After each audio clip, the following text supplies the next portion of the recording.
Login accepted.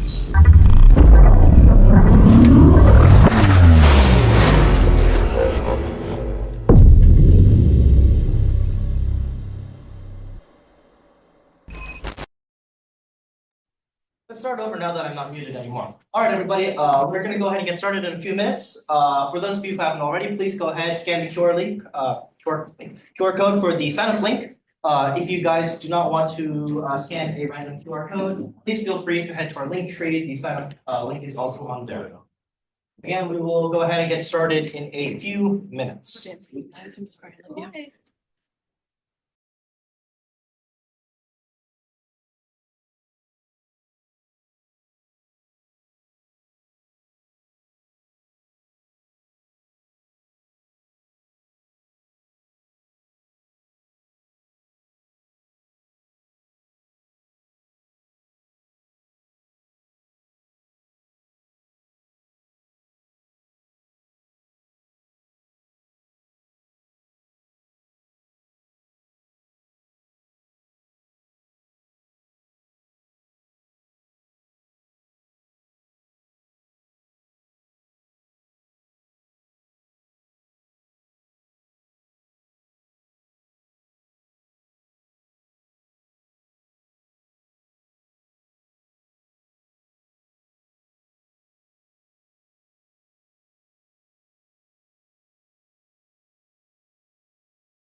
All righty, everyone. How's everyone doing today? Good. Okay, that's good. That's good. I was hoping for more enthusiasm, but I also get that too. For those of you who haven't already, go ahead and please sign up using our sign up link. You can go ahead and scan the QR code, or you can also go ahead and go to our link tree, and it should be on there. If it's not, then I am not in charge of that, so I cannot change that. Alrighty. So today we are going to cover the PvP competition, what to expect, how to prepare. Now, does anybody in this room know what PvP stands for? Yes, sir. Yes, that is correct. This stands for Purple versus Purple, and that is our upcoming competition this Saturday. Before we go ahead and get into our meeting today, you can see that this is our current schedule. We have Purple versus Purple once again scheduled for this Saturday. Today we're going over the what to expect. On Friday we'll be going through a little bit of prep, and then we have a whole bunch of other stuff coming in the coming weeks. Purple versus Purple, adversary versus adversary competition. Everybody is a red team and blue team competitor at the same time. Once again, I will be going into this a little bit more, but enjoy this very cool graphic courtesy of Ali in the meantime. RVB is also coming up in a month. We understand that the competitions are a little bit close to each other, but unfortunately, this is the only thing that could really work with our schedules without overwhelming everybody with finals. RVB is our usual competition. It's a live adversary defense competition. You are defending yourself against our award-winning red team, and you will act as security. We are partnering with ISACA this year, so we will have some benefits coming up. So stay tuned to learn a little bit more about that. Tech Symposium is also coming up very soon on April 12th. We are going to have a lot of companies and professionals coming over to give some talks. And RSVP ends, what is RSVP ends? RSVP ends today. Please sign up on our link tree if you would like to attend Tech Symposium. I do highly recommend it. There's going to be a lot of good, juicy information for you guys to absorb. Who am I? I'm Clements. I'm one of the co-directors of competitions. I've been up here before a couple of times. And I've already done this slide before, so I'm not going to go over it. Alrighty, our table of contents for today. What is PvP? What exactly are you guys doing in this competition?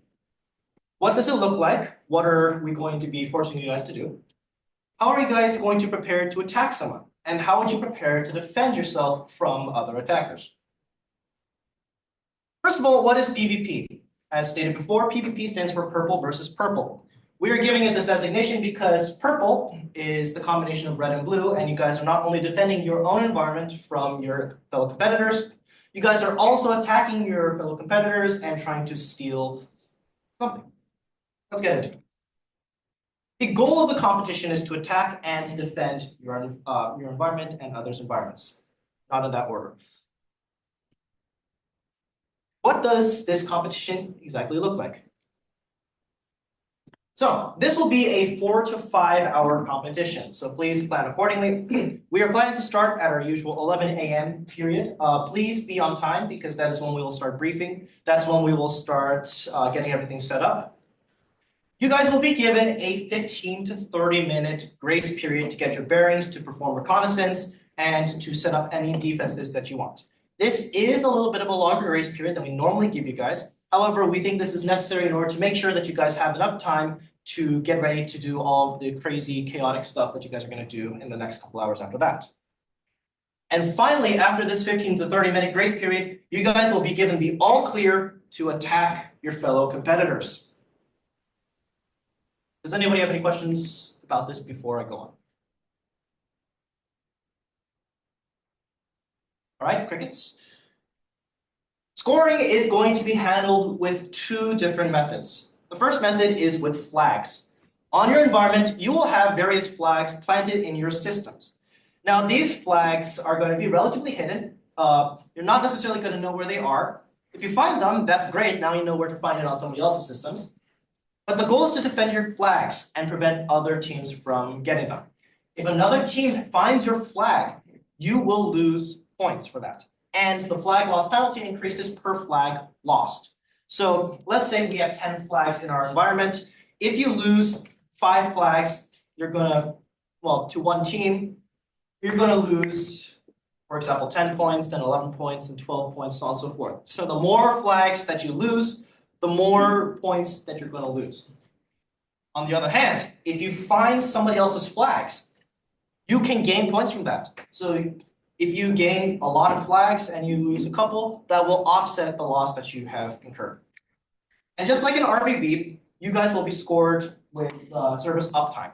So if you have several services, for example, potentially a web app, potentially some other servers, if you keep those up, you will incur points per round. And of course, if you have downtime, you might lose some points if you have your services down long enough. Of course, this does invite strategies such as purposefully taking down somebody else's services. If you take somebody else's services down, well, they're not going to get points from that. So it will be a double whammy to them. Our green team will be on hand to assist you and support you with whatever technical support issues you have. So please don't be afraid to contact green team. Yes, Bill? Going back to the last slide, what does a flag look like? A flag is going to be a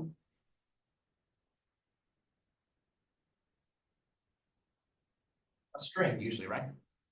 It's like a string kind of hidden somewhere. It's going to be pretty obvious. We're going to tell you guys what exact format it's going to be in so you guys can figure it out. But yeah, flags will be obvious once you find them. Until then, they're not going to be exactly obvious.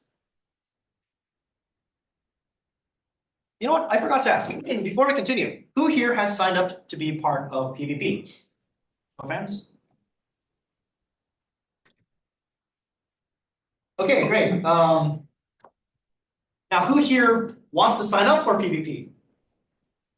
Okay, we got more hands this time. We got more hands this time. We do highly recommend that you guys sign up for PvP. This is a novel concept. It is a little bit experimental, but it does promise to give you guys a lot of hands-on experience trying to defend and attack at the exact same time. It is very beginner friendly. Alrighty, now I will be going over a little bit of the environment. You guys will be given 3 boxes: a Windows Server 2016, a Debian 12, and a Mandro Linux box. Yes, Mandro makes its return again. And we're already having problems with the Mandro again. Alrighty, first of all, you guys will be given access to a Kali box on the in your environment pod. It'll be fully featured. It's not going to be in competitive scope. We're just providing it so you guys have some tools to be able to, do whatever you need to do. All right, our first scored box is going to be Windows Server 2016, and it'll be performing the role of domain controller. It's going to have 3 scored services: a Microsoft Exchange mail server, SMBv2 file share, and RDP remote desktop. As these are scored services, once again, if they are taken down at any point or if you guys lose access, you will lose points for sustained loss of access and loss of points from just generally not having something up. The network information is as follows. Your IP address will be 192.168.x.130, where x is your team number. So if you are team 1, it will be 192.168.1.130. If you're team 35, 192.168.35.130. The domain we're going with is tythonic.industries, and this box's hostname is Erangel. Erangel? How do you pronounce that, Bill?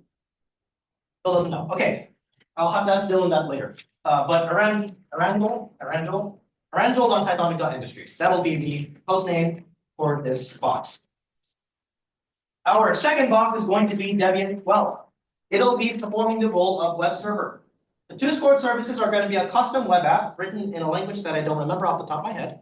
The second one is going to be a VSFTP FTP file share server. The network information is going to be 192.168.x.16, where once again, x is your team number. And the host name for this box is Miramar. So your full domain name is going to be miramar.tythonic.industries. And finally, you guys will be having this Mandro box. It'll be a Docker host, although that could potentially change depending on how many gigahertz it pulls. The 2 scored services are going to be a GitLab server that'll host a Git repository and a Minecraft server that you can technically connect to and play on during the competition. Although I feel obliged to mention that if you are going to play on the Minecraft server during the competition, you guys are probably wasting time. Network information is going to be as follows. Your IP address is going to be 192.168.x.18, where once again, x is going to be your team number. And this box is named Sandhawk, so the full domain name is going to be sandhawk.tythonic.industries. Does anybody have any questions regarding the environment that I have just gone over? Nothing even like, why did we choose these names? Nothing? Yes, sir. Why did you choose those names? That's a great question. I don't know. Dylan chose the names for this, so feel free to ask Dylan on Saturday or Friday or whatever. Any other questions? Do you have a question? Nope. Okay.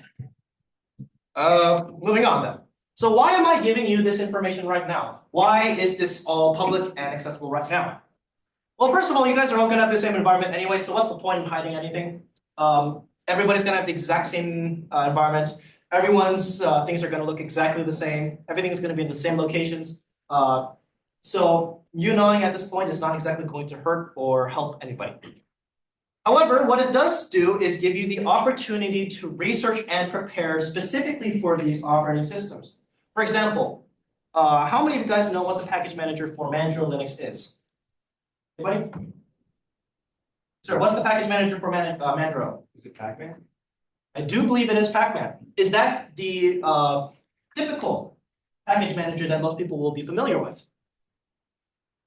Exactly. Normally it's going to be apt, or in the case of Red Hat based distributions is going to be Yum or whatever the new one is that I completely forgot. The point is, if you guys are unfamiliar with these systems, well, now you guys have the opportunity to get familiar with them and to learn a little bit about these operating systems and about the services that we are going to be giving you. In addition, you can also look for known vulnerabilities that might pop up. For example, there might be something in a CVE from 2 years ago that pops up in the competition. You'll be like, oh, I can exploit this. I can use this to attack somebody else's system. And not only that, I know how to patch it on my own system so that we're not going to be vulnerable anymore. Pretty straightforward. So how are you going to prepare to attack? Well, for the red aspect of PvP, you're delving into enemy systems to find their flags, which means that you're going to act as red team here. So anything that you will generally do to prepare for anything red team related will work here. First of all, red teaming practice such as try hack me or hack the boxes are going to be great for getting some hands-on practical knowledge of the tools that you're going to be using in the counter boxes. In addition, we have a whole bunch of videos from previous weeks, from previous years on our YouTube channel, youtube.com/@calpolypomona_swift. You can find the recordings, and if you guys have any additional questions, of course, you can feel free to reach out in our server, and we will have somebody who will try to help you eventually. Here's the question: how do you prepare? How do you prepare to defend your files? How do you prepare to defend your services? Well, this aspect is going to be exactly like an RVB. You're going to want to prepare exactly like an RVB consequentially. One of the things that you're going to want to do is set up a firewall to prevent somebody from trying to access your stuff from a different port. And also, you want to be very comfortable with your operating systems. It's great to know that you guys are going to have a Debian box. But if you don't know how to delete a file, if you don't know how to install something, if you don't know how to delete a user, change their passwords, you're going to spend more time trying to figure out how to do that rather than trying to figure out how to fix those things. So being comfortable with your operating systems is going to be very essential. And also, I guess that counts for red team too. If you just don't know what to look for in an operating system, you're not going to exactly know well, how to do something a little bit more advanced. For example, can somebody tell me where you might find configuration files in a Debian-based operating system? Anybody? Anybody? Yes, sir. Etsy. Etsy, that is correct. Most of the time you'll find configuration files in Etsy. Where would you find configuration for a domain in Windows Server?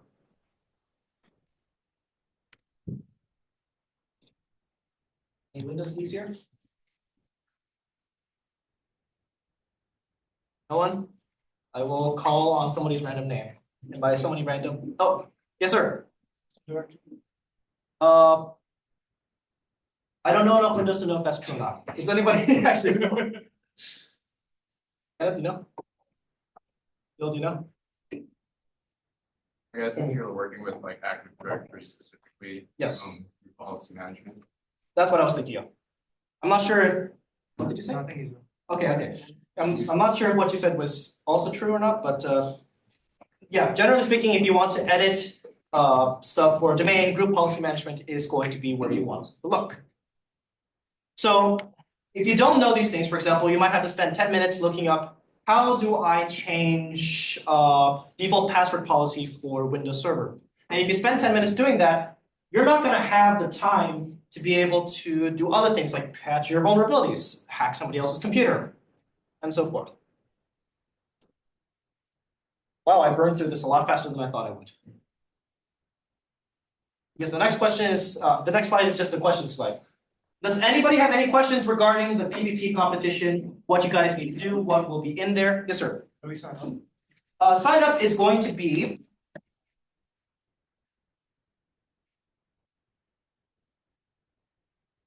not on the slide like I thought it was going to be. It's going to be on our link tree. So actually, if I pull up link tree,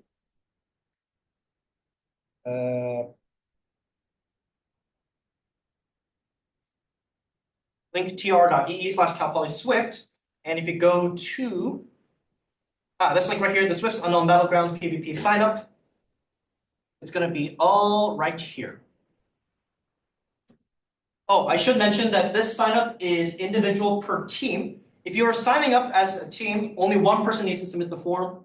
If you are signing up as a random competitor and you want to be assigned to a team, there's going to be an option for that. So if you click just like one here, on the next page, it's gonna ask if you want to be put into a team. If not, you can also compete individually. We have like 7 individual competitors already at this point in the signups, which is crazy considering that this is going to be a really intense competition. But yeah, that's an option. Yes, sir. What strategies do you think people are going to adopt, or what would you do? Would you lean more towards offensive, like going all out, or would you rather defend, or would you be in the middle?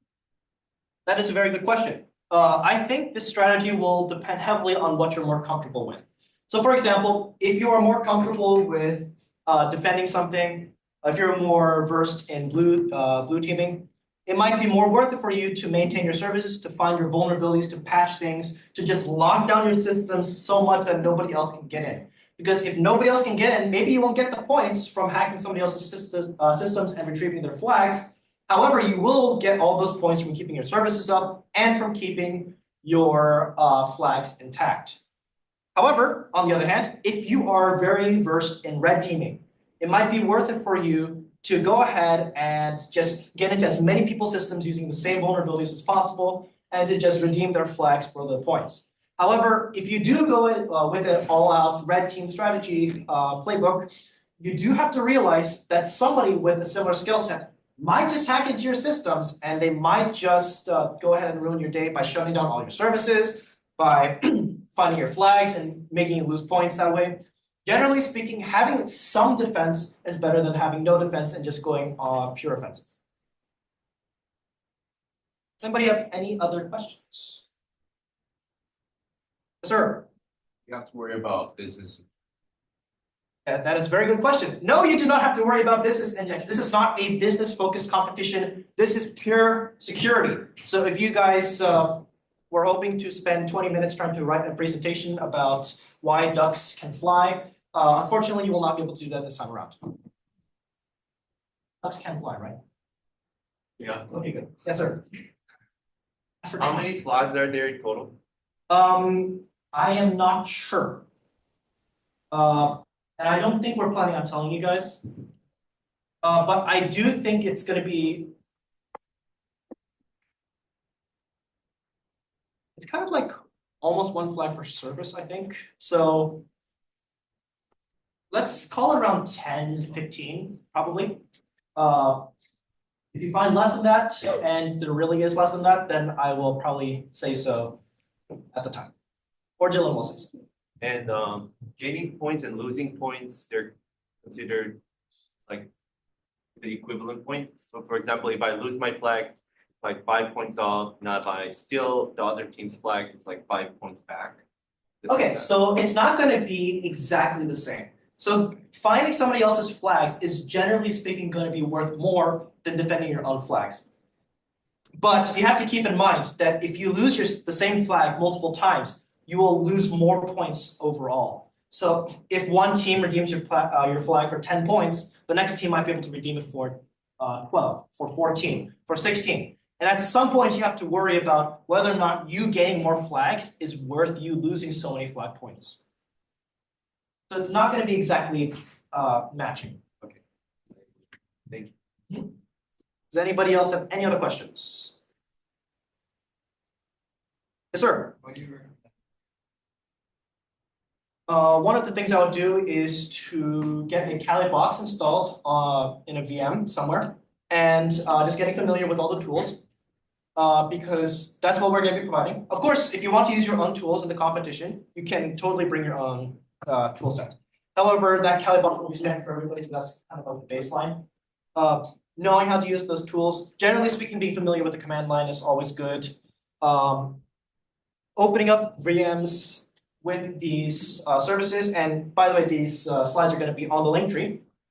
Having your own VMs with these services set up, learning how to set them up, learning where the configuration files are, That's gonna be very useful for you in the competition because you'll be able to know exactly where to go to fix something or to find something. Yes, sir. Are there any specific like Hack-the-Box problems that you recommend? I don't know that because I haven't done Hack the Box in a long time. I was literally just here. Oh, wait, what?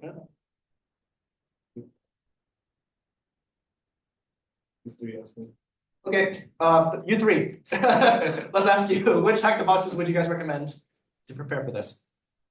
I'd say if you have like no experience, I'd say like starting point, Hackbox starting point is like a good spot. And also focusing on just like standalone boxes, specifically like easier Hack-the-Box boxes. I'd say those are like pretty good. Yeah, like a decent understanding of like pen test methodology. Awesome, thank you. I did forget to mention at the beginning, this is a beginner level competition. We're not gonna require you guys to do any fancy, tricks. Everything here is going to be very, it's not gonna be very complicated. If you know what you're looking for, you should be able to get into other people's systems pretty easily. If you know what to look for, if you know some basic techniques, you should be able to exploit at least some of the vulnerabilities that we'll be putting in these boxes. Of course, we also have a couple of higher level ones there too. So if you want to test your skills in finding these vulnerabilities, well, by all means, go ahead and try. Of course, we will also be policing the competition a little bit to make sure that we don't have somebody with extreme hacking potential who will go in and just ruin everybody's day. Yes, sir. How are you gonna do that? I'm not particularly sure, but I'm on front that, so that's not on me.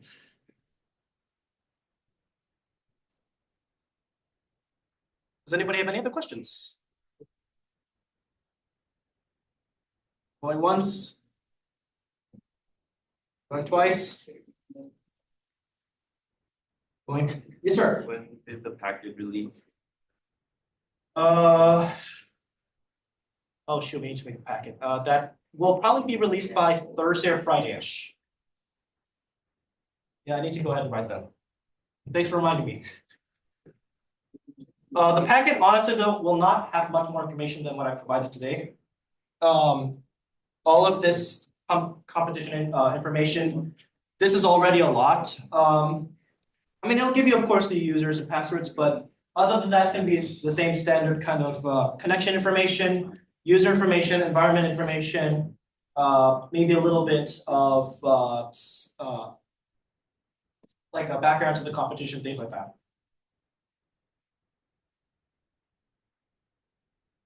All right, if that is all, then thank you guys for coming today. On Friday, we will be doing a little bit of practice in preparation for the competition this Saturday. Once again, if you guys have not signed up for the competition, we do highly recommend that you sign up for this competition. It'll be a lot of fun. It'll be a lot of, there's going to be a lot of controlling between teams. And it is a very good way for you guys to practice your skills. So yeah, thanks everyone.